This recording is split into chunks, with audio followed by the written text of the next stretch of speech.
Hey guys, tonight we're drifting into the world of medieval childhood, a time when half of all kids didn't live to see adulthood, and the rest were expected to work like grown men by age 7. Infant mortality is your starter course, beatings are the main dish, and eternal damnation is dessert, all served without forks. No one knew what childhood trauma meant because trauma was just life. If you've ever thought school is tough, you're in for quite a surprise. So before we begin, take a moment to like the video and subscribe, but only if you genuinely enjoy my work, and let me know in the comments where you're watching from and what time it is for you. It's oddly comforting to see so many different people coming together from all around the world. Now, dim the lights, puff up those pillows and settle in. Let's slowly descend into the strangely uncomfortable past, together. Your journey doesn't start in a quiet, sterile room.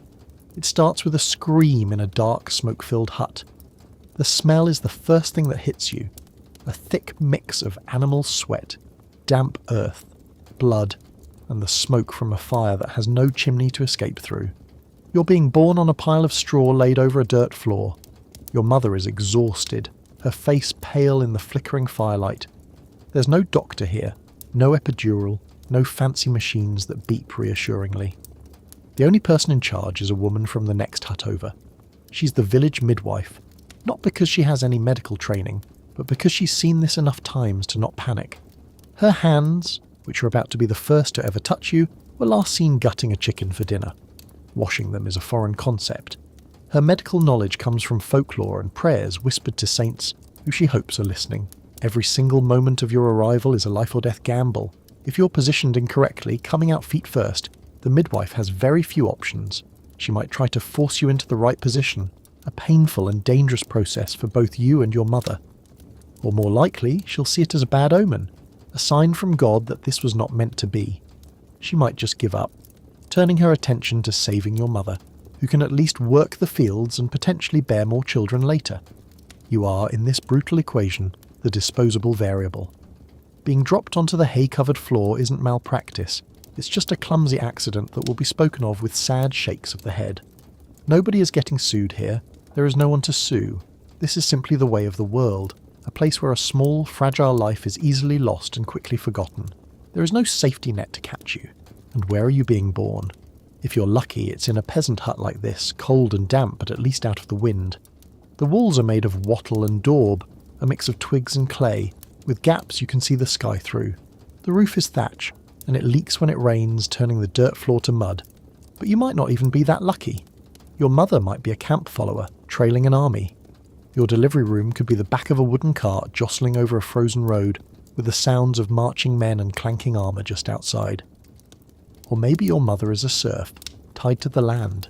She might have tried to work in the fields all day, pretending the labour pains weren't happening, until she collapsed between rows of turnips, giving birth right there on the cold ground. Your first sight of the world could be an overcast sky. Your first feeling, the biting wind on your wet skin. There is no warmth, no comfort, only the stark reality of your new existence. The idea of hygiene is still centuries away. The rags the midwife uses to clean you and your mother are multi-purpose tools. An hour ago, one might have been used to mop up spilled ale. The one before that could have been used to clean the floor. The water used to wipe the blood from your skin is fetched from the local stream, the same stream where animals drink, where people wash their filthy clothes, and where waste from the village upstream ends up. Infection isn't just a risk, it's an absolute certainty.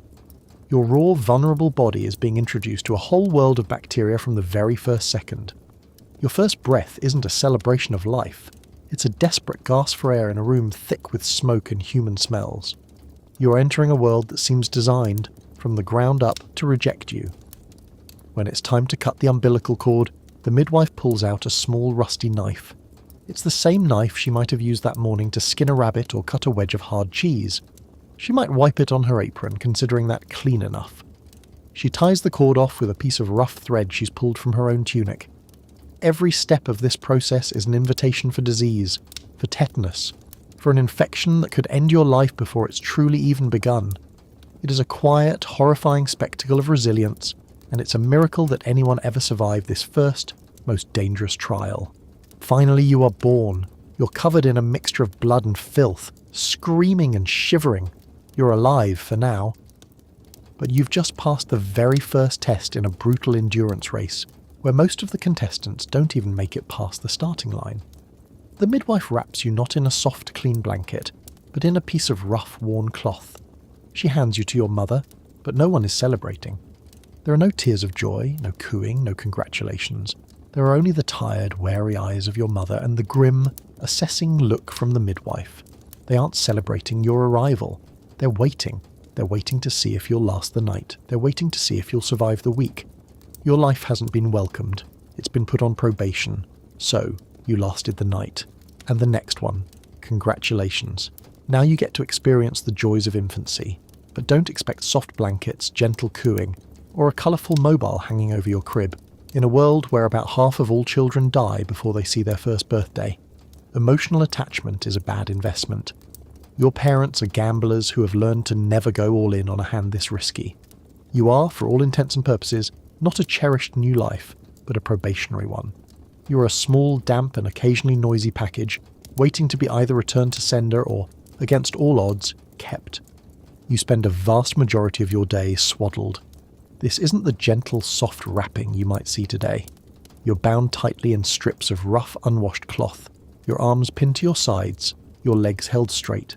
You can't wiggle, you can't stretch, you can't even suck on your own fist for comfort.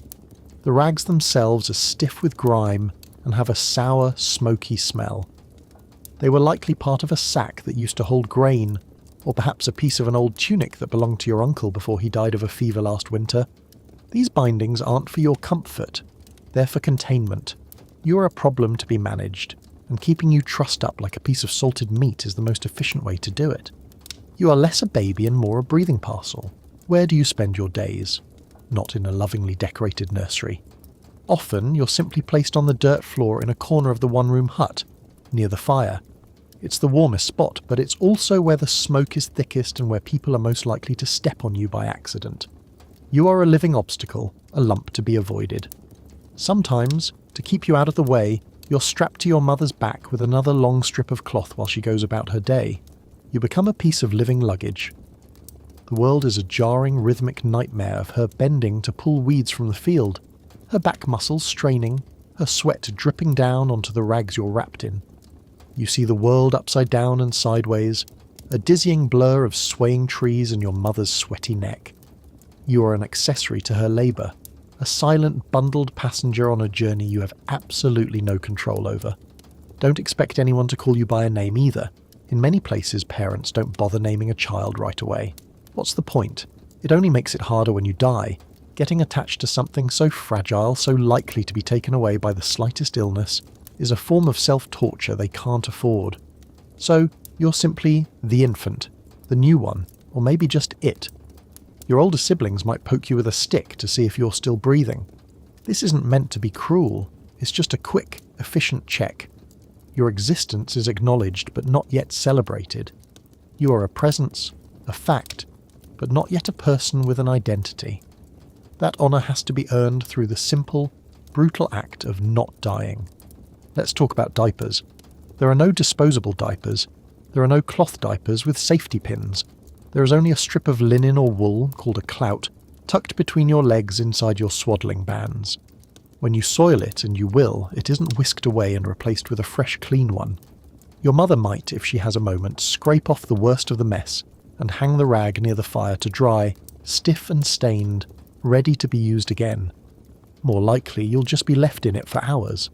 The constant dampness and filth create a painful, angry rash on your skin. There is no diaper cream, no soothing powder. The rash is simply endured. It's a constant, burning, itching torment that becomes a part of your daily reality. You live in a state of perpetual discomfort, a little human loaf left to ferment in your own waste. Every minor ailment that a modern child would shrug off in a day is a potential death sentence for you. When your teeth start to come in, the process isn't just uncomfortable, it can cause a fever high enough to kill you. A simple cold, a runny nose, can quickly settle in your lungs and turn into the pneumonia that will be your end. Diarrhea, what they call the flux, is perhaps the most efficient killer of all. The contaminated water and food mean it's incredibly common, and once it starts, there's little anyone can do. Your small body is quickly wrung out, dehydrated until your cries become weak, breathless whimpers. There is no medicine for any of this. There are no antibiotics, no fever reducers, no intravenous fluids. There is only resignation. If you get sick, your parents watch and wait, perhaps offering a prayer or a useless herbal tea. They are watching to see if you are strong enough to live, or if you're just another one who wasn't meant to make it. This constant threat of death creates an almost non-existent emotional bond. Your parents are too preoccupied with their own survival, and the survival of your older, more valuable siblings, to offer you much in the way of comfort. A hug is a rare and fleeting thing. A gentle touch is a luxury. Your mother feeds you because she must. Her actions are efficient and functional, not tender. Your father sees you as another mouth to feed, another potential burden until you are old enough to become an asset. You don't learn to crawl and explore your surroundings. You're not given tummy time to strengthen your neck. That would require supervision, and it would be dangerous. You might crawl into the open fire or get under the feet of a cow if your family shares its living space with livestock, so you remain contained, restricted, and kept out of the way. Your entire universe is the few feet of dirt floor you've been placed on, your view limited to the underside of a wooden table or the cracked, muddy boots of your family members passing by. You are, in essence, a background object in the grim, moving painting of your family's life, a detail, not the focus. The fact that you're still breathing after a full year is not a milestone to be celebrated with a party and a cake. It's a genuine surprise to everyone, including you. It's a moment of quiet acknowledgement, a nod, a grunt of approval. You made it. You passed the trial period. It is only now that you might finally be given a proper name. You might finally become John or William or Thomas. This isn't just a name, it's a promotion. It means you have proven your durability. It's an upgrade from it to him. But this promotion comes with new responsibilities. Surviving infancy just means you're now getting old enough for the next phase of your life, labour. You've somehow survived. Against all odds, you've made it to the ancient, respectable age of 5, maybe even 7. There is no party. There are no presents. Your reward for not dying is that you now get to begin dying slowly through labour. The whole idea of childhood as a special time for play, learning and safety doesn't exist for you. It was never a thing. What you just went through, that brief period of being a useless, swaddled sack, was just a short, unpaid practice run for adulthood. Your probationary period is officially over. Today, you start your career. You wake up, and for the first time, you're seen as truly useful. Your parents look at you with a new kind of assessment in their eyes. Your hands, which are still small and soft, are now seen as a tool, perfect for pulling the stubborn weeds that grow between the rows of barley. Your short legs, which used to just stumble around the hut, are now seen as an asset, perfect for chasing after the family's single runaway goat. Your voice, once used only for crying and screaming, is now a weapon, good for yelling at the crows to scare them away from the precious seeds your father has just planted. You've graduated from being a liability to being an asset. Your value is no longer in your potential to survive, it's in your ability to work. If you're a peasant boy, your father grabs you as the sun begins to rise. There's no gentle wake-up call. It's a rough hand on your shoulder. You're pulled out of the hut into the cold morning air. You follow him to the fields, your bare feet sinking into the cold, damp mud. This is your classroom and your factory floor. He doesn't give you patient lessons on farming. He learns by doing, and so will you. He might hand you a heavy wooden bucket and point towards the stream. You are to fill it and carry it back, your small body straining under the weight, water sloshing over the sides and soaking your tunic. You'll spend hours hunched over, your back aching, pulling weeds until your fingers are raw and stained with green. When it's time to sow, you'll walk behind him, mimicking his movements, trying to scatter the seeds just right. If you do it wrong, you might get a cuff on the back of the head. That's your lesson. You don't complain, you don't ask questions, you just work. If you are a girl, your world is the hut, and your teacher is your mother. Your work is just as hard and just as vital. You're pulled over to a pile of greasy, foul-smelling wool. You're taught to card it, combing the tangled fibres between 2 paddles studded with nails.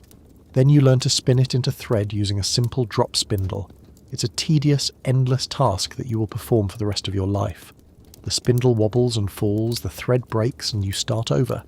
You spend hours a day at the grinding stone, a heavy flat rock you push in circles over another, crushing grain into coarse flour. Your arms burn, your shoulders ache, but you keep grinding.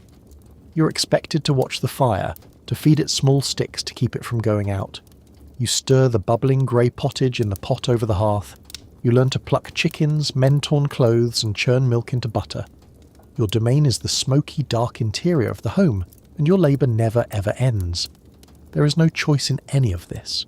Work is not a chore you do to earn a reward. It is your entire function. It is the reason you are given a share of the family's meagre food. Your identity is not child. Your identity is worker. Your days are just as long as the adults. You rise before the sun comes up, and you do not stop working until it is too dark to see. There are no breaks for playtime. There are no afternoons off. Your life is a long, unbroken chain of tasks, one after another, until you collapse onto your straw mattress at night, too exhausted to even dream. You're a small cog in the family's survival machine. Now, what if you were born into a noble family? Surely things are better. They're not. They are just different. You aren't herding goats, but you're being groomed for your role with the same intensity. As a young noble boy, around the age of 7, you're sent away from your home to become a page in the castle of another lord. Your training begins immediately. You learn how to serve the knights at their meals, how to care for their armour, and how to look after their horses. But your main education is in violence. You're given a small, heavy wooden sword and taught how to use it. You practice for hours every day, fighting other pages in mock battles that often end with real bruises and bloody noses. You learn to ride a warhorse, a powerful, intimidating animal that you must master. You're being shaped into a soldier. Your future is not one of peace and comfort. It is one of killing other nobles in battle, probably over some dispute about land that you don't even understand. If you're a noble girl, your life is even more constricted. You're a valuable object, a political tool to be used by your father. Your childhood is a training course for marriage. You learn to manage a huge household far bigger than any peasant hut.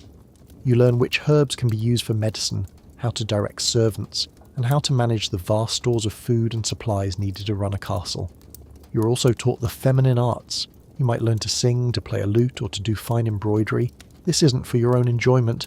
It is to increase your value on the marriage market. Your entire childhood is a performance, designed to make you an attractive prize for a powerful husband. The moment a suitor is chosen and a contract is signed, your childhood is over. You could be as young as 12, married off to a man twice your age, sent to a strange castle far from home, with a heavy expectation that you will produce a son to continue his family line. This work, whether in the field or the castle, is often dangerous. That kick from a mule while you're leading it to the barn isn't a funny story. It's a potentially fatal blow to the head. That fall into a water-filled ditch isn't just a clumsy mistake. It could lead to a broken bone that will never heal correctly, leaving you crippled for life. Sunstroke from a long day in the fields isn't just a bad headache. It's a fever that can kill you. No one is watching over you with a careful eye. Your parents are too busy with their own work to ensure your safety. Your life is still considered fragile and cheap. This is not seen as heartless or cruel. It's seen as necessary. It's practical. In a world teetering on the edge of starvation, every single person must contribute. Every mouth that eats must belong to a pair of hands that works. A child who does not work is a luxury that no family, peasant or noble can afford. It is the cold, hard math of survival. You are no longer a child in any sense we would recognise. You're a small adult with a specific and demanding job. The very concept of playtime is as foreign to you as the idea of a soft bed or a warm bath. Your life has settled into a grinding, monotonous routine. Labour, food, sleep. That is the rhythm of your existence now. It will not change when you are 10 or 15 or 20. This is your life, and it will stay this way until the day you die. Now that you're a full-time unpaid labourer, you might wonder about fun. What did medieval kids do for entertainment? The answer is grimly simple. Not much. The concept of manufactured toys is a fantasy reserved for the wealthiest nobles. For you, a peasant child, a toy is something you find, not something you're given. Your playroom is the muddy patch of ground outside your hut, and your toy box is the forest floor. There are no brightly coloured objects or things that make noise on their own. Instead, your imagination has to do all of the heavy lifting. taking the drab, ordinary world and painting it with colour and adventure. Your entire concept of play is built not from what you have, but from what you can pretend things to be. The treasures of your childhood are things a modern person would step over without a second thought. That smooth, flat rock you found by the creek, the one that fits perfectly in the palm of your hand, becomes your most prized possession. You can spend an afternoon seeing how many times you can make it skip across the surface of the pond. A sturdy stick, thick as your wrist and straight as an arrow, is an object of limitless potential. You strip the bark off it, feeling the smooth wood underneath. One moment, it's a gleaming sword you use to battle the goblins that live in the shadows of the woods. The next, it's the noble warhorse you ride into glorious battle. If you're incredibly lucky, after your father slaughters the family pig for the winter, you might get the bladder. You have to wash it out, a slimy and smelly task, then inflate it by blowing until you're dizzy. Tied off with a piece of string, it becomes a lumpy, unpredictable ball. This is the absolute peak of entertainment technology. Kicking it around the yard with your brothers, laughing as it bounces in weird directions, is a moment of pure, unadulterated joy. Often your most complex and interactive toys are your siblings, but your playtime is nothing like a modern supervised gathering. It is rough, it is raw, and it almost always ends with somebody crying or bleeding. There are no rules, no adults to mediate, and no concept of playing nice. This isn't tag, it's a small-scale brawl designed to sort out the natural hierarchy of your small, ragged band. You and your brothers and sisters wrestle in the dirt, the goal being to pin the other's shoulders to the ground. You throw clumps of mud, howling with laughter when one lands squarely on someone's face. It's a game of physical dominance, a miniature reenactment of the harsh, competitive world you see the adults living in. Games frequently end with a bloody nose, a split lip, or a t-shirt torn beyond repair, which will certainly earn a beating from your mother later. No one steps in to stop the fight unless the screaming becomes so loud it's distracting. You learn to take a hit and get back up without a word, because showing weakness only makes you a more tempting target for tomorrow's games. The line between your work and your play is almost non-existent. This is because your parents have perfected the art of turning a necessary chore into a child's job. When you're told to chase the escaped chickens back into their coop, it can feel like a game. You get to run, wave your arms wildly, and shout at the top of your lungs, enjoying the chaos as the birds scatter in a panic of feathers. But it is fundamentally a chore. If a single chicken gets away, that is a measurable loss of food for your family, and the fault will be laid squarely at your feet. Gathering firewood can feel like a great adventure. You and your siblings venture into the woods, the air cool and smelling of damp earth and rotting leaves. You dare each other to go deeper than you're supposed to, telling whispered stories about the wolves or spirits that are said to live in the darkest parts of the forest. But that sense of adventure is always shadowed by a sense of duty. If you return with too small a bundle of wood, not enough to keep the fire going through the cold night, the adventure will end with the sharp sting of a switch on the back of your legs. Fun is a conditional state, a fragile privilege that can be revoked at any moment. But life is not an endless stretch of grey misery. There are rare, brilliant moments of genuine, uncomplicated fun. These are the exceptions that prove the rule, moments so bright they're burned into your memory for years. The best of these are the village festivals, usually held to celebrate a saint's day. On these days, all work stops.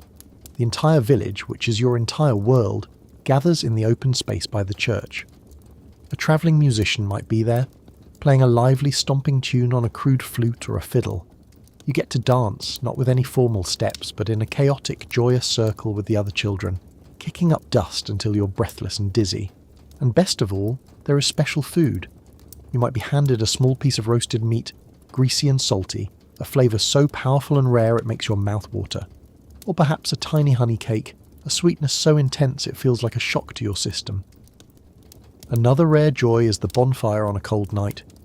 After the harvest is in, everyone gathers around a massive fire, its flames roaring and spitting sparks into the black sky. In its orange glow, you feel a profound sense of warmth, safety and community that you feel at no other time. And even in the daily grind, there is a subtle, hidden beauty to be found in moments no one plans. It's the unexpected, tight hug from an older sibling who hasn't yet died from a fever, It's seeing your brother, who has a slightly larger piece of hard, dark bread than you, break off a corner and push it into your hand when your parents aren't looking. These small, secret acts of kindness are precious because they are so rare and so risky. Perhaps the greatest joy of all is a story told by an elder. You sit at your grandfather's feet by the fire, the flickering light casting huge dancing shadows on the hut's smoky walls. He doesn't read from a book. No one has books. He tells a story from memory, his voice low and raspy. For those few minutes, you are transported. You're no longer a tired, hungry peasant child. You're a brave knight, a clever fox, or a sailor on a distant sea. This is your literature and your cinema, and it's a powerful magic. However, these flashes of light only serve to highlight the darkness that surrounds them. For the most part, your emotional landscape is a barren and windswept place. You're not raised to be happy, you're raised to be tough enough to survive. Expressing too much emotion is a dangerous luxury. If you cry from pain or sadness, you're told to stop your noise, that it's a sign of weakness. If you laugh too loudly, you're seen as foolish or idle. If you show fear, you're mocked.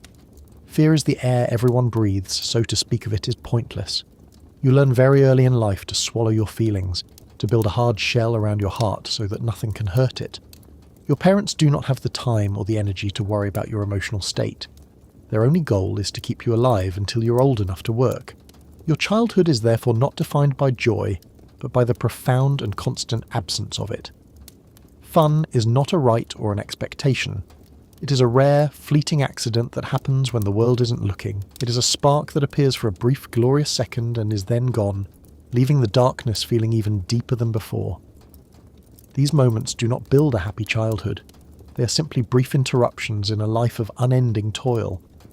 The real lessons of your youth are not learned in these happy moments, but in the long, grueling, silent hours of work that stretch between them. You learn to find your amusement in the dirt and the struggle, because there are no other options available. You have to. You learn to make a game out of the most tedious chore, just to keep your mind from shattering from the monotony. You find a dark, knowing humour in your own misfortune because it is better than despair. Your sense of fun becomes twisted and hardened, forged in hardship, because that is the only place it is allowed to exist. If you are lucky, you might get an education.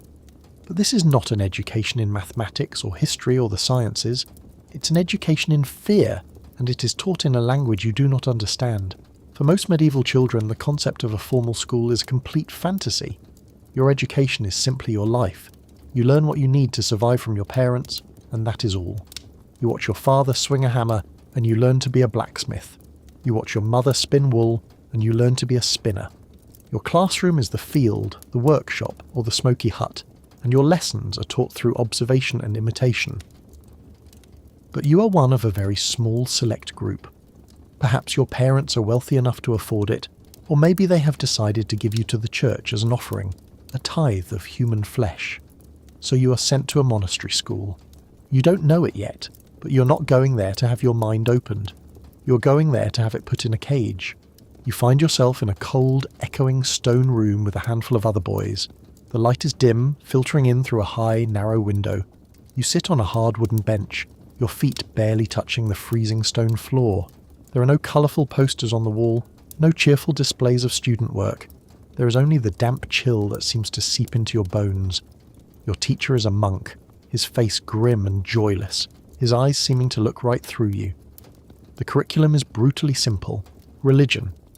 And the primary textbook is the Latin Bible, a language as foreign to you as the chirping of birds. Your lessons consist of the monk speaking a line of prayer, his voice a low, droning monotone, and you and the other boys repeating it back to him in unison. You spend hours every single day doing this, chanting the words, Pater Noster, qui es in caelis, sanctificetur nomen tuum. You have no idea what these sounds mean. For all you know, you could be reciting a list of farming equipment or a curse against your enemies. It makes no difference. Learning is not the point. The goal is recitation, not comprehension. You're being trained to make the right noises at the right time. Your mind is irrelevant. All that matters is your voice and your memory. It is a grueling, mind-numbing process that stretches on for years. You're not learning to think. You're learning to perform. And a wrong performance is not tolerated. Discipline is the core of this entire system, and it is immediate and brutal. The monk, your teacher, does not believe in gentle correction or positive reinforcement. He believes in the rod. Leaning against his chair, always within easy reach, is a long, thin switch made from birchwood. It is his primary teaching tool.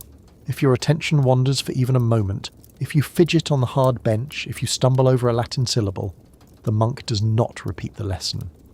He stands up, takes the switch, and delivers a sharp, stinging blow across your open palm, your knuckles, or the back of your legs.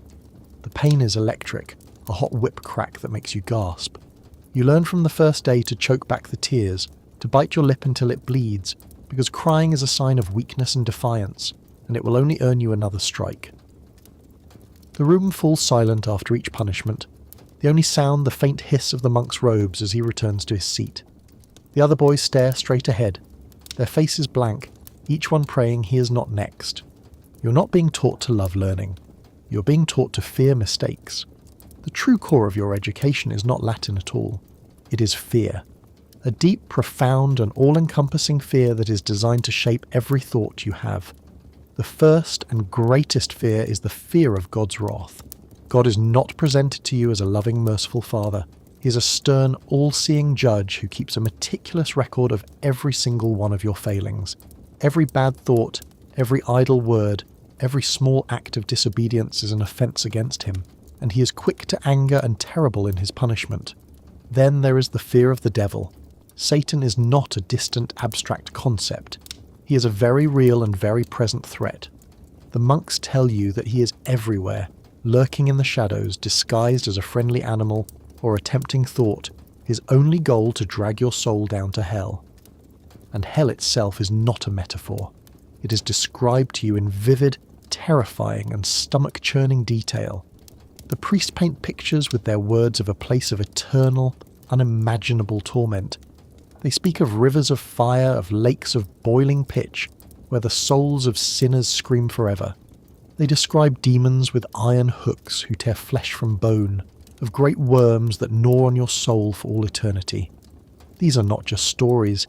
This is your potential future. It is presented to you as a simple and unavoidable fact. From this foundation of terror, you learn your place in the universe. You are taught that the world is a great and terrible battleground, a constant war between the forces of good and evil, and you are a weak, pathetic, and fundamentally sinful creature, caught right in the middle. You were born with the stain of original sin, and your nature is inherently corrupt. Your only hope of salvation is through absolute, unquestioning obedience to the Church. There is one small comfort in this terrifying world: the saints. They aren't just historical figures from old stories. They are presented to you as powerful, almost magical beings who you can pray to for protection. They are specialists. If you have a sore throat, you pray to St. Blaise. If you lose something, you pray to St. Anthony. In your child's mind, you secretly think they are just wizards, but with better branding and official approval from the Church. They are powerful allies in your daily struggle against a world that's trying to destroy you, but even they must be approached with the correct rituals and prayers. This entire system of fear-based education has one single, overarching purpose: to create obedient and compliant subjects. A child who is terrified of questioning the word of a priest will grow into a man who is terrified of questioning the word of a lord. It is a system designed to crush curiosity, to punish independence, and to ensure that you will never ever step out of your designated place in the social order. It is the most effective form of social control imaginable. It builds the prison walls inside your own mind so you will never even think to look for a way to escape. So, your education is complete. You have finished your time at the monastery school. What have you gained? You have not been empowered with knowledge. You have been shackled with fear. You can stand in the church and recite an entire page of prayers in perfect flowing Latin, impressing everyone with your piety. But you still cannot read a single word written in your own language. You cannot write your own name. You have learned nothing of the world, nothing of numbers, nothing of how things work. All you have learned is your own insignificance and the overwhelming, ever-present reality of damnation. You are, in the end, an educated man who knows nothing except that he is terrified of everything.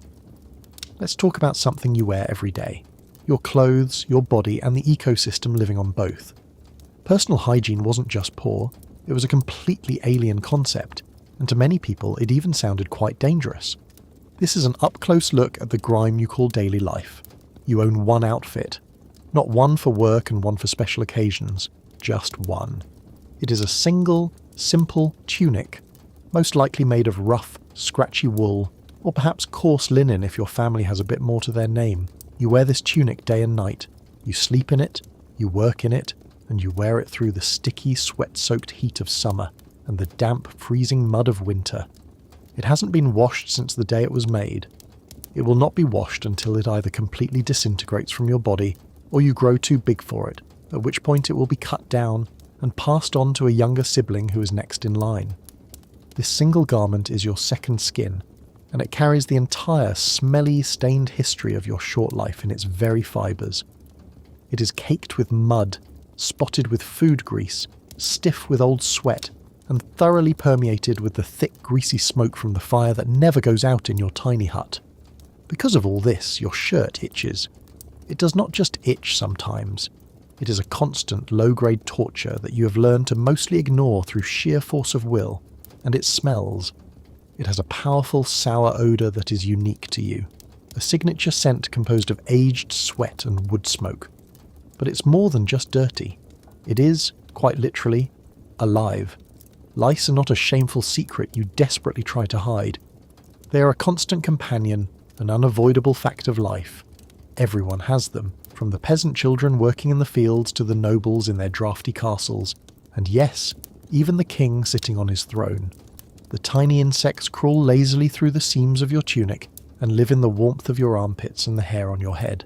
They are so incredibly common that one of the only personal grooming items a person might own is a delousing comb. These are almost always carved from a piece of animal bone or a scrap of wood, with fine teeth designed to scrape the lice and their tiny white eggs out of your hair. You will often sit by the fire with your mother in the evening, your head resting in her lap, not for a comforting caress, but so she can methodically comb the bugs out of your matted hair, crushing them one by one between her thumbnails with a faint but satisfying popping sound. This is not a moment of horror, it is a moment of routine maintenance. So why not just take a bath? The answer is simple, and, to the medieval mind, perfectly logical. Bathing is considered dangerous. Most people genuinely believed that illness and disease were carried on bad air, or miasma. They thought that exposing your skin to hot water would open up your pores, creating thousands of tiny gateways that would allow this deadly miasma to freely invade your body and make you sick. A thick, unbroken layer of dirt and bodily grime therefore wasn't seen as filth, it was seen as a protective shield. Your personal layer of dirt was, in a way, your armour against the plague. To wash it off would be like a soldier throwing away his shield just before a battle. It was a foolish, reckless act. You weren't just dirty, you were cultivating a protective barrier of your own filth. Shared baths or stews did exist in some larger towns, a faint echo from the old Roman days. But they were not the clean, relaxing spas you might imagine. The water was often murky and lukewarm, shared by dozens of people all at the same time. They quickly gained a reputation not just as places to get clean, but as places for other activities. They were centres of gossip, heavy drinking, and often so much sin that the church became deeply suspicious of them. Clergymen preached from the pulpit about the wickedness of the public bathhouses, calling them dens of vice and disease. And in a way, the priests were right. In a world with no understanding of germs, putting 100 unwashed people into the same pool of warm water was a brilliant way to spread every skin disease and infection imaginable. Eventually, the church's moral outrage, combined with a very real fear of plague, led to most of these public baths being shut down for good. So, everyone smelled. And this wasn't a subtle smell you might catch a hint of on the breeze. It was an overwhelming, eye-watering reality. Imagine a world with no deodorant, no soap, no perfume, and no laundry detergent. The air itself was thick with the scent of unwashed humanity. Your personal aroma was a complex mixture. There was the base note of old, dried sweat. Layered on top of that was the ever-present smell of wood smoke, which clings to every person and every object. Then, add a top note of the dirt you work in all day, and the faint but distinct smell of the animals you live with. You smelled like a goat because you probably slept on a pile of straw right next to the family goat. When a group of people gathered together, in a church or at a crowded market, The collective odour would have been powerful enough to knock a modern person over flat. But for you, it was just the smell of other people. It was the smell of life itself. This state of filth extended to every part of your body. Your hair, which was never washed with soap, was a greasy, matted tangle. It was the perfect breeding ground for the lice and fleas that were your constant scratching companions. Your teeth were never brushed.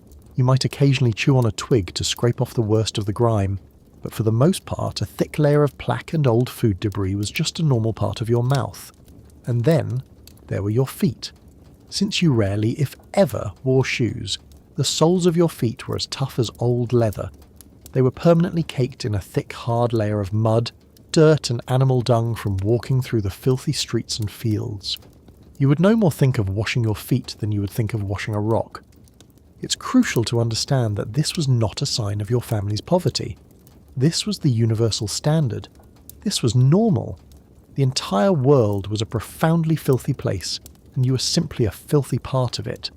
A lord might wear a tunic of fine, dyed wool instead of your rough, undyed sack, and he might have servants to comb the lice from his hair for him, but he was just as infested as you were. He smelled just as strongly of sweat and smoke. He believed bathing was just as dangerous.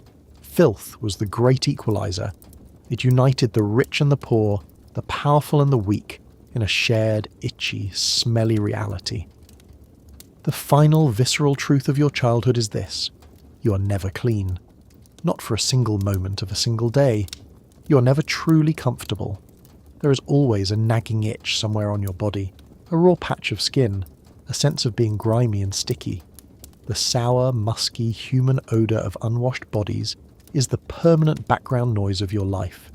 It is the first thing you smell when you wake up, and the last thing you smell before you finally fall into an exhausted sleep. You're so completely used to it that you don't even notice the smell or the itch anymore. It is simply the texture of being alive. But if a person from our time, with our modern sensibilities, were to suddenly be dropped into your world, they would be nearly overwhelmed in seconds. Before they had a chance to notice the cold, the hunger, or the fear, the first thing that would hit them, like a physical blow, would be the smell. The sheer, suffocating, inescapable stench of it all. They would gag, their eyes would water, and they would understand in a single, horrified instant that they were in a different world. A world where the very air itself was an assault on the senses. You've got a stabbing headache, or maybe you wake up shivering with a fever, your skin hot to the touch. In the modern world, you would shuffle to the cabinet and take an aspirin. The problem would likely be gone in an hour. In the medieval world, the solution is a bit more involved. They might decide the best course of action is to drill a hole in your skull to let the bad spirits out. Welcome to medieval medicine, where the cure is often the most terrifying part of the disease. So you're sick. You feel a familiar creeping weakness, a sure sign that something is wrong inside your body. What happens first? Not a trip to the doctor's office. The first line of defence is always prayer. Your mother, her face etched with worry, makes you kneel on the cold, hard dirt floor. She lights a precious sliver of a candle and begins to pray, her voice a low and urgent murmur. She begs a specific saint, perhaps St. Roch, the patron saint of plague sufferers, to have mercy on you. She promises extra prayers, maybe even a pilgrimage to a local shrine if you're spared. But prayer is a slow and uncertain remedy. If you're not better by morning, your family moves on to the second line of defence, the local wise woman. She's an old woman who lives on the edge of the village, her tiny hut filled with the strange dusty smells of dried herbs hanging from the ceiling. She is the keeper of the old knowledge, the one who knows which leaves to crush for a fever, which roots to boil for a stomachache. She might give you a foul-tasting bitter tea that makes you gag, or rub a greasy, stinking poultice onto your chest. Everyone in the village relies on her, but they also fear her. She walks a razor's edge. If her cure works, she is a blessing from God. If it fails, if your condition worsens, the whispers will start. They will say her power comes not from God, but from the devil. They will call her a witch. Your illness could very well become her death sentence. But the herbs and prayers haven't worked. Your fever is climbing higher. Now it's time for the professionals. You are taken to see the barber surgeon. Yes, that's right. The same man who cuts your father's hair and trims his beard is also the town's primary medical expert. His shop is a strange and unsettling place. It smells of snipped hair, cheap soap, and something else. Something coppery and metallic. the faint, lingering smell of old blood. He listens to your mother describe your symptoms with an air of knowing authority.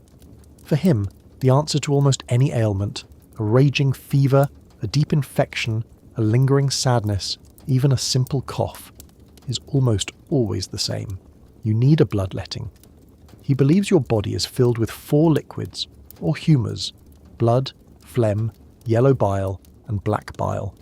To be healthy, these 4 humours must be in perfect balance. Your fever, he explains with great confidence, is a clear sign that you have an excess of blood, which is considered a hot and wet humour. The solution, therefore, is logical. You need less blood. He sits you on a stool, rolls up the sleeve of your tunic, and pulls out a small sharp knife called a lancet. He doesn't wash his hands or sterilise the blade. He might wipe it on his leather apron before making a quick stinging cut on the inside of your arm. He watches with a critical eye as your dark, thick blood wells up and trickles down into a small wooden bowl. He will drain what he considers to be a sufficient amount, enough to restore your body's delicate balance. If you're from a wealthier family, you might be offered a more upscale, sophisticated treatment. Leeches. The barber surgeon keeps a jar of them on his shelf, the slimy black creatures writhing in murky water. He will place 2 or 3 onto your skin. You feel a small pinch as they attach themselves, and then you have to sit perfectly still as they slowly drink your blood, their bodies swelling up like grotesque living balloons. This is not seen as a barbaric act. This is science. It is the height of medical technology. It makes a strange, terrifying kind of sense if you have absolutely no idea what germs are. But what if your problem is that headache, that terrible pounding pressure inside your skull? If the bloodletting doesn't help, the barber surgeon might have a more advanced diagnosis. It is not an imbalance of your humours. It is a demon, a malevolent spirit that has become trapped inside your head and is causing the pain. The cure, once again, is logical and horrifyingly direct. You must let the demon out. The only way to do that is to create an exit. This is trepanation. You are held down by 2 strong men. There is no real anaesthesia. They might force you to drink a large amount of strong, cheap ale until you are dizzy and disoriented, or they might just knock you unconscious with a quick blow to the jaw. Then the barber surgeon takes a small, hand-cranked drill, places it against your forehead, and begins to slowly, painstakingly, drill a hole in your skull. You're wide awake for this. You can hear the awful, grating, crunching sound of the metal grinding against your bone. You can feel the intense pressure building. If you are lucky, he will stop before he punctures the delicate membrane protecting your brain. The survival rate for this procedure was, as you can imagine, not great. Even if the operation itself didn't kill you, the risk of a fatal infection in the days that followed was enormous, and this was true for all surgery. It was a screaming, bloody affair performed by a man who didn't know he should wash his hands using unsterilised tools that he just wiped clean on a rag. The church teaches you that there is a reason you got sick in the first place, and that reason is you. It is your own fault. Illness is a direct punishment from God for your sins. This is an especially heavy burden for a child to bear. When a plague sweeps through the village, killing half the population, the priest will stand at the pulpit and declare that it is because the villagers, and especially the children, have been sinful. He'll say you haven't been praying hard enough, that you've been disobedient and disrespectful. Your own sickness is seen as a physical manifestation of your own moral failing. You got that terrible cough because you had a jealous thought about your brother's slightly larger piece of bread. You caught that fever because you didn't bow your head properly in church last Sunday. This belief adds a thick, suffocating layer of shame and guilt to the physical pain you are already enduring. You're not just sick, you're a sinner being punished. This logic applies to simple accidents as well. If you are climbing a tree and a branch breaks, sending you plummeting to the ground and breaking your arm, that is also a sign of God's displeasure. Your father might be able to set the bone, pulling it roughly back into place and binding it tightly with strips of cloth and stiff pieces of wood. But there is no plaster cast. The bone is likely to heal crooked, leaving you with a weak, misshapen limb for the rest of your life. Or worse, the sharp end of the broken bone might have pierced the skin. An infection will almost certainly set in. The wound will become red, swollen, and filled with foul-smelling pus. Soon the flesh will begin to turn black. The only option then is amputation. You will be held down on a wooden table while the barber surgeon uses a small, sharp saw to cut through your flesh and bone. The screaming is unimaginable. Your chances of surviving the blood loss and the almost inevitable infection that follows are slim. A simple broken bone, a small, everyday cut from a sharp rock. These are things that can and very often do lead to a slow and agonizing death. The brutal and inescapable truth of your world is that the medical care you receive is often far more dangerous than the illness it is meant to treat. The cures are a bizarre and terrifying combination of theological guesswork, flawed logic, and outright butchery. Because of this, you learn a vital survival skill from a very young age. You learn to hide your illness.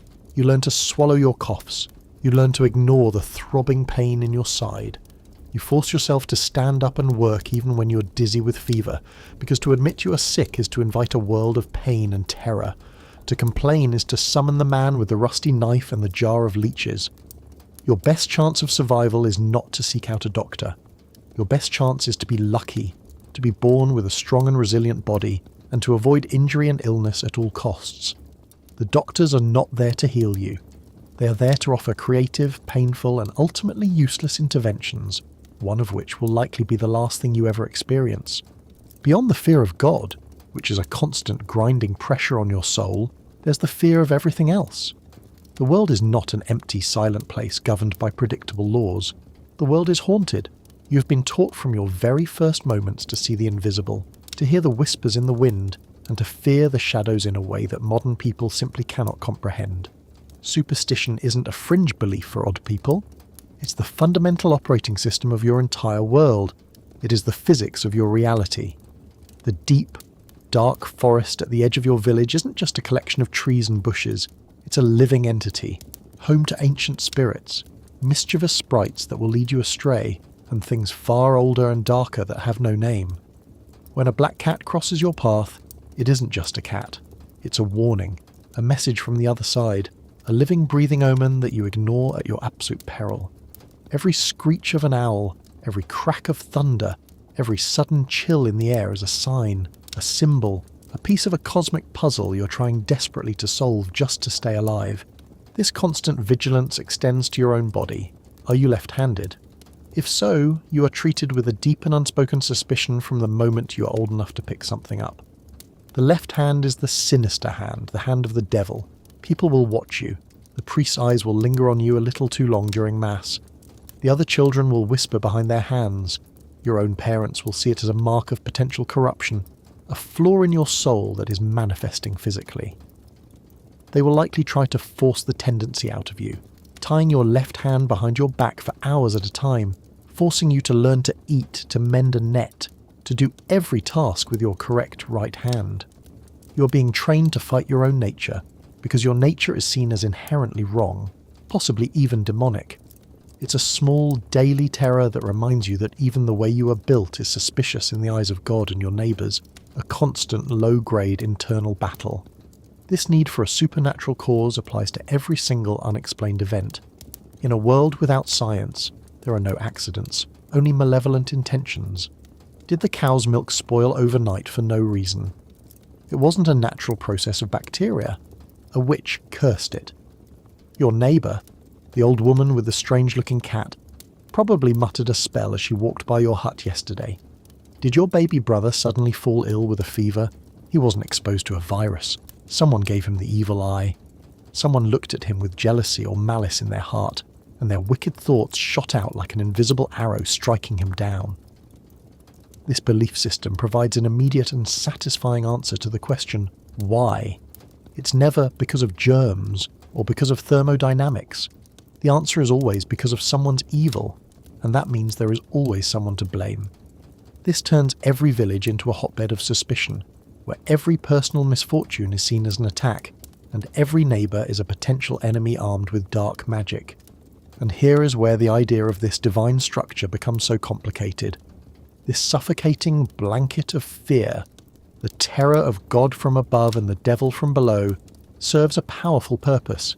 It is a crude but incredibly effective form of social control in a world that is constantly teetering on the edge of total chaos. There is no real police force. Your Lord's justice is brutal and arbitrary. Life is cheap. Without an all-seeing God who punishes every sin and a legion of demons waiting to snatch up every wrongdoer, what would stop your neighbour from simply killing you in your sleep to take your one good goat? What would stop society from collapsing into a bloody free-for-all? In this brutal context, you can almost understand it. At least people feared something bigger than themselves. This overwhelming, suffocating superstition provided a set of rules to live by. It offered answers, however wrong and terrifying they might have been. It was the only thing holding the world together. The fear kept the chaos just barely in check, a grim handshake with the devil to keep worse monsters at bay. You learn to fight magic with magic. Your daily life is a series of small rituals designed to ward off the evil that surrounds you. Around your neck, tucked inside your filthy tunic, you wear a small charm. It might be a pouch filled with a specific mix of herbs, or a small strangely shaped stone you found by a river, or a crudely carved piece of wood. It is your personal shield, your amulet against the invisible forces that want to do you harm. You know instinctively which saints to pray to for which specific problem, just as you know which tool to use for which job. If a piece of your farm equipment breaks, you whisper a quick prayer to Saint Eloi, the patron saint of blacksmiths. If you have a raging toothache, you beg for the intercession of Saint Apollonia, who had her teeth shattered for her faith. This isn't just piety, it is a practical spiritual toolkit that you use to navigate the constant dangers of your world. This constant low-level magical thinking governs every single one of your daily actions. It dictates how you walk, how you speak, and how you interact with the world. You learn to never praise a child too much, for fear of attracting the attention of evil spirits who are jealous of beauty and health. You might spit on the ground after seeing something unlucky to break its power. You would never, ever walk under a ladder propped against a wall. This isn't because you're worried about it falling, it's because a ladder leaning against a wall forms a triangle, a holy symbol of the Trinity. To walk through it is to show disrespect to God, to break his protective emblem. In that moment of vulnerability, a demon, who might have been perched on top of the ladder just waiting for such an opportunity, could drop down onto you and claim your soul.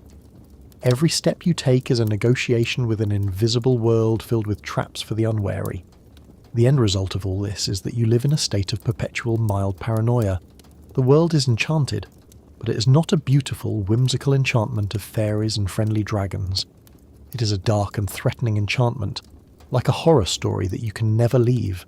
You are a powerless character in a dangerous, magical place, surrounded by forces you cannot see and can barely understand. You walk through your life as if through a minefield, constantly on edge, constantly looking for bad omens, constantly whispering the right prayers and performing the right little rituals to protect yourself. It is an exhausting way to live, a mental burden as heavy as any physical load you're forced to carry.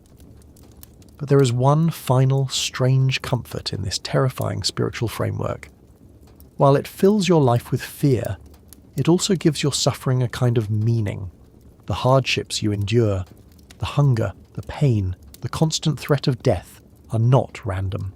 They are not the meaningless, chaotic events of an uncaring universe. They are your personal trials in a grand, cosmic battle between the forces of heaven and hell. Your soul is the prize, the battlefield on which this epic war is being fought.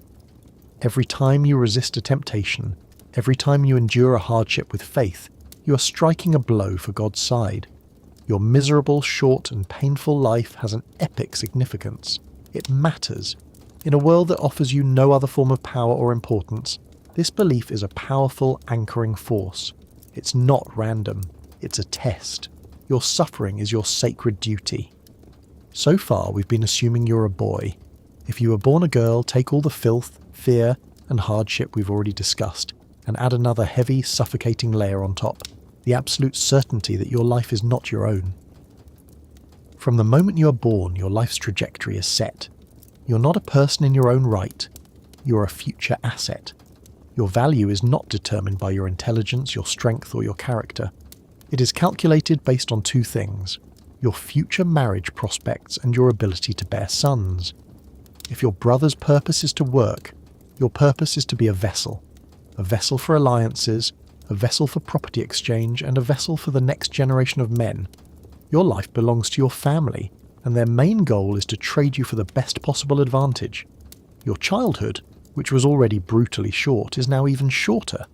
It is less a period of growth and more a period of grooming, like a prize animal being fattened up for market day.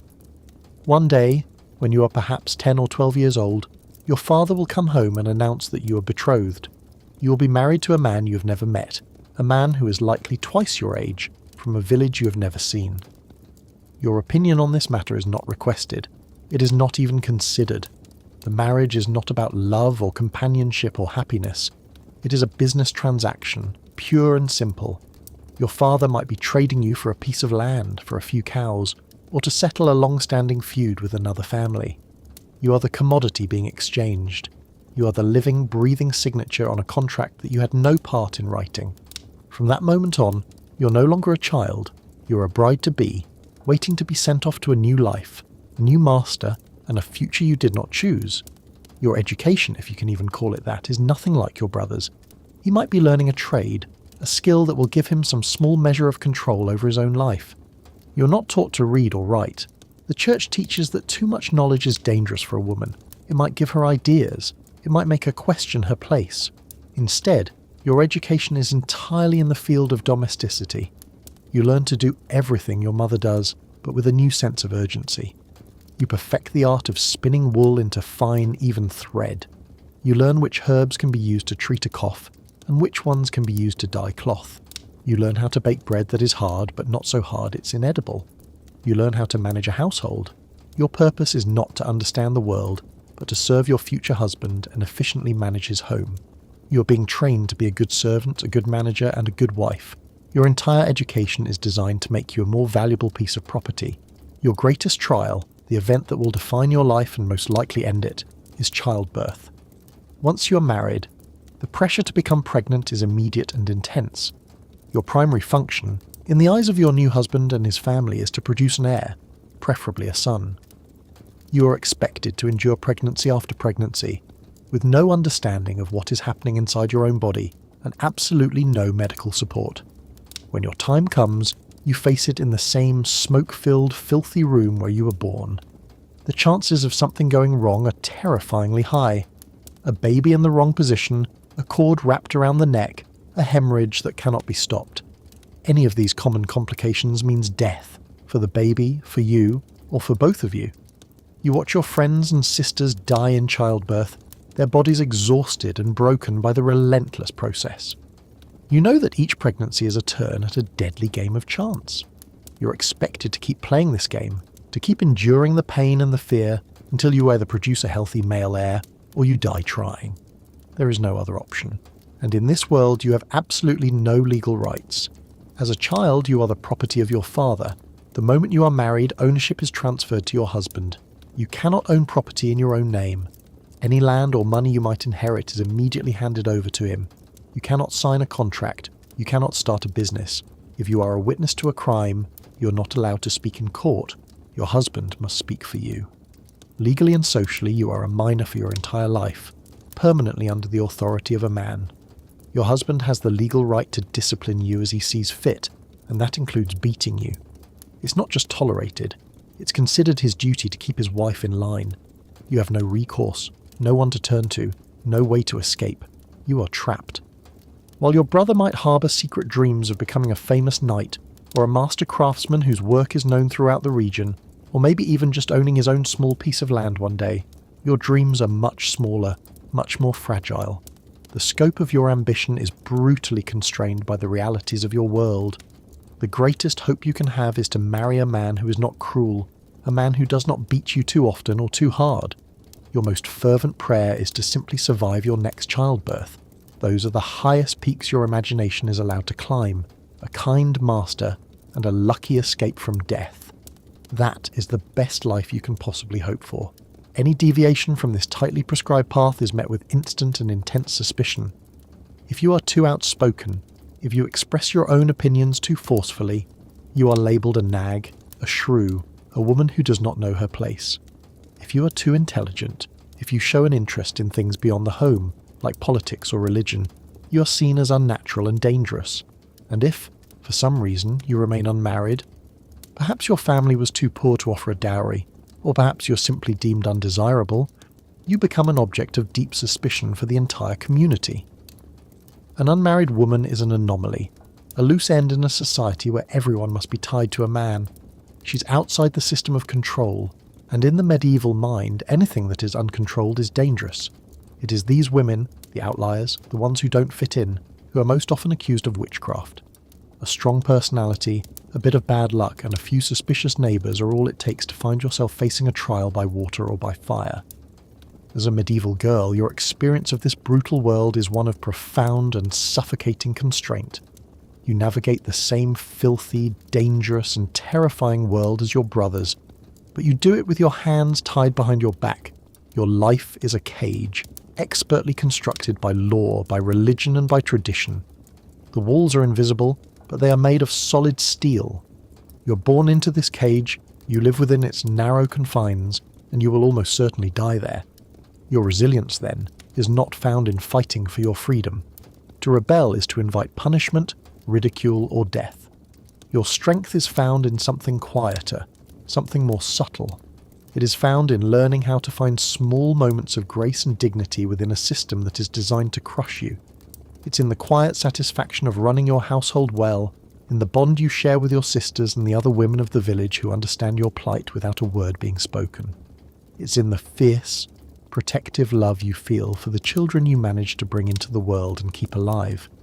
Your victory is not in breaking the bars of your cage, but in learning how to sing inside it. You might think that because you're a child, you get a special pass, that the world, for all its cruelty, would treat you with some leniency, some small kindness because of your age. You would be wrong. The entire idea of childhood innocence is a modern invention, a luxury that hasn't been dreamed up yet. In the medieval world, you're not seen as a precious developing soul. You're seen as a small, sinful adult. An adult in training, perhaps, but one who is just as capable of sin and therefore just as deserving of punishment. Your age does not protect you. In fact, it makes you a target. Let's imagine a simple scene. You're 8 years old. You've been working since you were 5 and you're hungry. A deep, gnawing hunger that makes your stomach ache. As you walk through the crowded market, you see it. A cart piled high with bright red apples. The farmer is looking the other way. Your stomach screams at you. Your mind tells you no, but your hand moves on its own. It darts out quick as a snake, and your fingers close around the smooth, cool skin of an apple. You pull it back, ready to hide it in your tunic, but a heavy hand clamps down on your shoulder. You've been caught. In our world, a modern child might get a stern talking to, a scolding from their parents. Maybe they'd have to apologize to the farmer. For you, this is not a minor mistake. You're about to face the full, terrifying force of medieval justice. You are dragged before the local lord or his reeve. There is no separate court for children, no juvenile system designed for rehabilitation. There is only one court and one set of laws for everyone. You stand on the cold stone floor, trembling as the angry farmer explains your crime. The Lord doesn't see a scared, hungry child. He sees a thief. He sees a threat to the order of his town. The punishment for petty theft is not a quiet scolding. It is a public spectacle. You are taken to the town square where a wooden post is planted in the middle of the dirt. Your hands are tied above your head. Your thin, ragged tunic is pulled up, exposing your back to the cold air and the eyes of the entire village. Everyone is there to watch. Your friends, your neighbours, your own family. They are not there to comfort you. They are there to learn from your example. Then the man with the whip steps forward. He does not hold back because you are a child. You hear the sharp hiss of the leather as it cuts through the air, and then a bolt of pure white-hot fire rips across your back. You scream, a raw animal sound of pain and terror, and then it comes again, and again. The lesson is not just for you. It is for every other hungry child in the crowd who might have been thinking about stealing an apple, and that is for a minor crime. If you had been caught doing something more serious, the punishments become truly awful. Let's say you were caught poaching a small rabbit from the Lord's forest. That is not just theft. That is theft from the Lord himself, a direct challenge to his authority. For a crime like that, you could be put in the stocks. Imagine it. A heavy wooden plank is clamped down, trapping your head and hands. You're stuck, unable to move, unable to defend yourself. You're left there in the middle of the square for hours, sometimes for an entire day. You're helpless. The other villagers, people you have known your whole life, walk by and mock you. They spit on you. They throw things at you. rotten vegetables, clumps of mud, animal dung. The humiliation is a pain all its own, a heavy, suffocating blanket of shame that is almost worse than the physical discomfort. For a more serious offence, or if you were a repeat offender, you could be branded. A heavy iron, glowing red-hot from the blacksmith's fire, would be pressed against your skin, searing a mark of your crime into your flesh. A T for thief would be burned onto your cheek or your forehead, a permanent announcement of your sin that you would carry for the rest of your miserable life. And for some crimes, the punishment fit the offence with a terrifying logic. If you were a child caught stealing for the third time, the court could order that you have your hand cut off, with a heavy cleaver and a wooden block. No anaesthetic, no sterile tools, just a quick, brutal act of justice that would leave you maimed and marked forever. This seems monstrous to us, but to the medieval mind it was perfectly logical. And the logic came directly from the church. Sin is sin. It doesn't matter if the sinner is 7 or 70, and you, like every other human being, were born with the stain of original sin on your soul. It's an inherited corruption, a kind of spiritual disease. Priests taught that this sin, this natural wickedness, must be driven out of you, and the most effective tool for driving out sin was pain. They believed that physical suffering could purify the soul. The pain of the whip, the shame of the stocks, the searing heat of the brand, these were not just punishments. They were a form of spiritual medicine. Your sin had to be beaten out of you, literally. It wasn't seen as cruelty. It was seen as a moral obligation. To let a child's sin go unpunished was to risk their immortal soul, to condemn them to an eternity of torment in the fires of hell. A public whipping was a small price to pay to avoid that fate.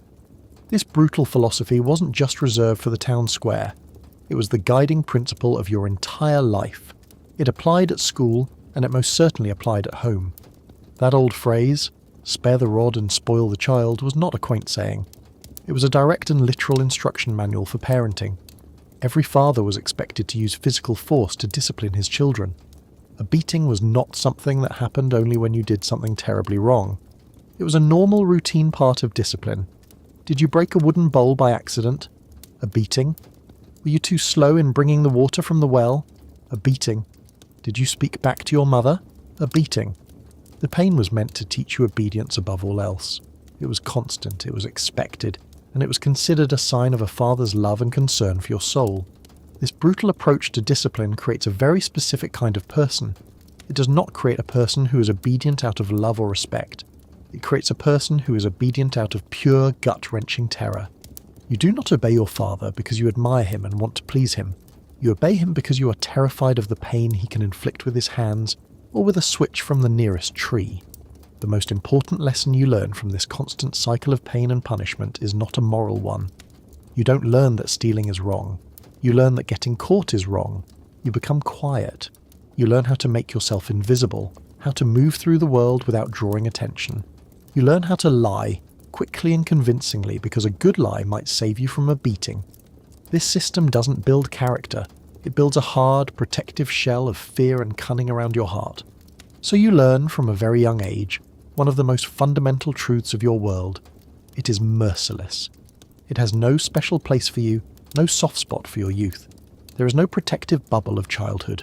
There is only the harsh, unforgiving reality of a world where pain is the primary tool of education, the main language of authority, and the most common method of social control. This is the final, brutal lesson that solidifies the end of your childhood, often before you have even reached the age of 10. You're not a kid, a work in progress who deserves patience and understanding.